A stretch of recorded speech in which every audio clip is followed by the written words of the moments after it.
Let me talk about it. We have had about 19,000 applicants who actually volunteered to be removed from the refugee database. Of these, about 4,000 were from Wajir, and about 15,000 were from Garissa County. Some of the people who volunteered to be removed from the database were children who have not attained the age of 18 years. Others were Kenyans who already had IDs but who were in the refugee database. Others were Kenyans who were in the refugee database who attained the mandatory age for getting IDs but who could not get IDs. Of all this today, we have about 13,000 which have been released. The rest of the IDs are also going to be released shortly. Before the exercise of registration of voters is over, we are going to get. I want to appeal those people who will not have gotten their IDs.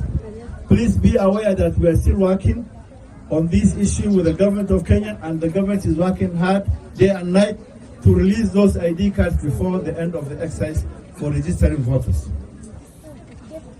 And I am aware that we have got a lot of IDs, over 80 people, which are still pending in Nairobi and Garissa.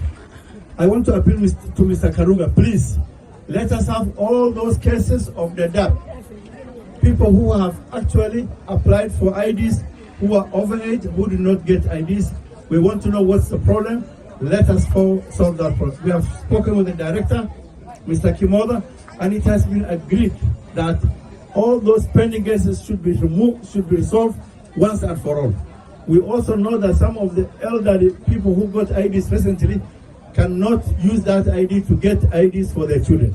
We also want those caveats to be removed. Mr. Karuga, please take that matter with the director, the regional director, and also the national director.